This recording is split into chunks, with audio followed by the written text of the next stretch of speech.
please, once again, come gather round the fireplace as we explore how the Grinch stole Christmas.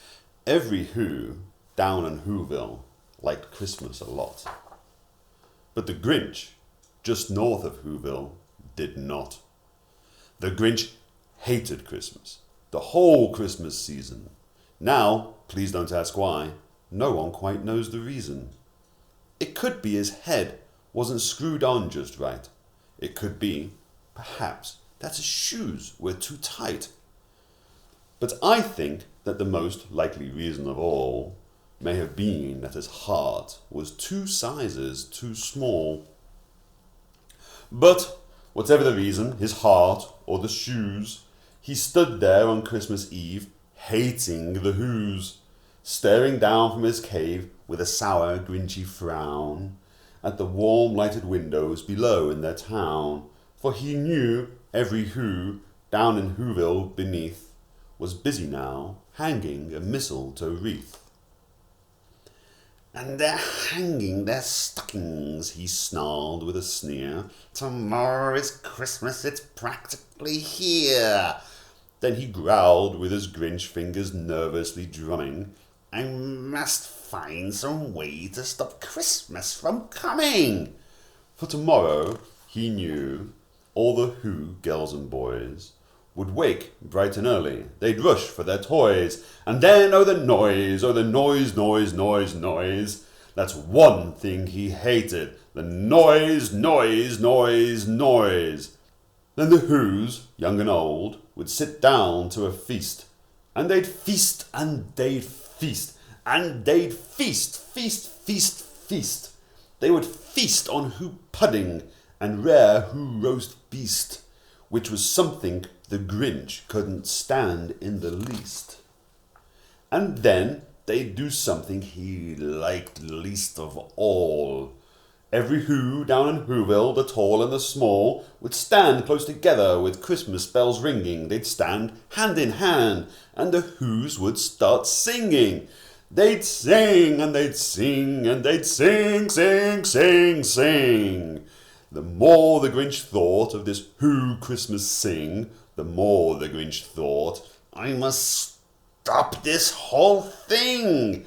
Why, for 53 years I've put up with it now. I must stop this Christmas from coming. But how? Then he got an idea, an awful idea. The Grinch got a wonderful, awful idea. I know just what to do, the Grinch laughed in his throat. And he made a quick Santa Claus hat and a coat. And he chuckled and clucked. What a great Grinchy trick! With this coat and this hat I look just like Saint Nick.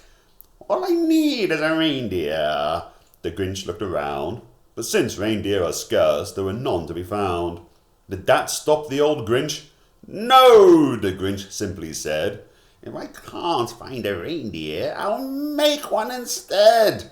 So he called his dog Max. Then he took up some red thread, and he tied a big horn to the top of his head. Then he loaded some bags, some old empty sacks, on a ramshackle sleigh, and he hitched up old Max. Then the Grinch said, Get up! And the sleigh started down toward the homes where the Whos lay a snooze in their town. All their windows were dark, quiet snow filled the air, all the Whos were all dreaming sweet dreams without care. When he came to the first little house on the square, This is stop number 1, the old Grinchy Claus hissed, and he climbed to the roof, empty bags in his fist.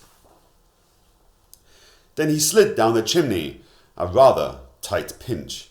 But if Santa could do it, then so could the Grinch. He got stuck only once, for a moment or two. Then he stuck his head out of the fireplace flue, with the little Who stockings all hung in a row. These stockings, he grinned, are the first things to go. Then he slithered and slunk with a smile most unpleasant. Around the whole room he took every present.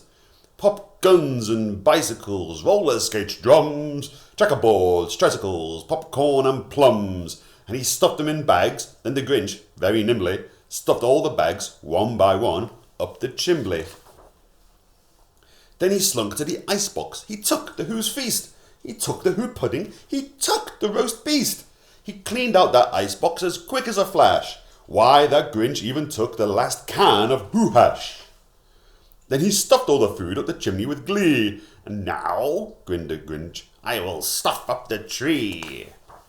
And the Grinch grabbed the tree and he started to shove when he heard a small sound like the coo of a dove. He turned around fast and he saw a small Who. Little Cindy Lou Who was not more than 2. The Grinch had been caught by this teeny Who daughter, who got out of bed for a cup of cold water. She stared at the Grinch and said, Santa Claus, why? Why are you taking our Christmas tree? Why? But you know, that old Grinch was so smart and so slick, he thought up a lie, and he thought it up quick. Why, my sweet little tot, the fake Santa Claus lied. There's a light on this tree that won't light on one side, so I'm taking it home to my workshop, my dear. I'll fix it up there, and then I'll bring it back here. And his fib fooled the child, and he patted her head, and he got her a drink and sent her to bed. And when Cindy Lou Who went to bed with a cup, he went to the chimney and stuffed the tree up. Then the last thing he took was the log for the fire. Then he went to the chimney himself, the old liar. On the walls he left nothing but hooks and some wire. And the one speck of food that he left in the house was a crumb that was even too small for a mouse. Then he did the same thing to the other Who's houses, leaving crumbs much too small for the other Who's mouses. It was 1:15 dawn, all the Who's still abed, all the Who's still a snooze, when he packed up his sled. Packed it up with their presents, the ribbons, the wrappings, the tags and the tinsel, the trimmings, the trappings. 3,000 feet up to the side of Mount Crumpet, he rode with his load to the tip-top to dump it. Pooh-pooh to the Who's, he was grinchily humming. They're finding out now that no Christmas is coming. They're just waking up. I know just what they'll do. Their mouths will hang open a minute or two. Then the Who's down in Whoville will all cry boo-hoo.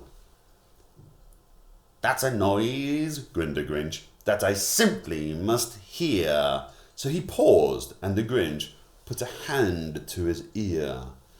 And he did hear a sound rising over the snow. It started in low, then it started to grow. But the sound wasn't sad. Why, the sound sounded merry. It couldn't be so, but it was merry, very. He stared down at Whoville. The Grinch popped his eyes. Then he shook. What he saw was a shocking surprise. Every Who down in Whoville, the tall and the small, was singing without any presents at all. He hadn't stopped Christmas from coming. It came. Somehow or other, it came just the same. And the Grinch, with his Grinch feet ice cold in the snow, stood puzzling and puzzling. How could it be so? It came without ribbons, it came without tags, it came without packages, boxes or bags. And he's puzzled 3 hours till his puzzler was sore. Then the Grinch thought of something he hadn't before. Maybe Christmas, he thought, doesn't come from a store. Maybe Christmas, perhaps, means a little bit more. And what happened then? Well, in Whoville they say that the Grinch's small heart grew 3 sizes that day. And the minute his heart didn't feel quite so tight, he whizzed with his load through the bright morning light, and he brought back the toys and the food for the feast. And he himself, the Grinch, carved the roast beast.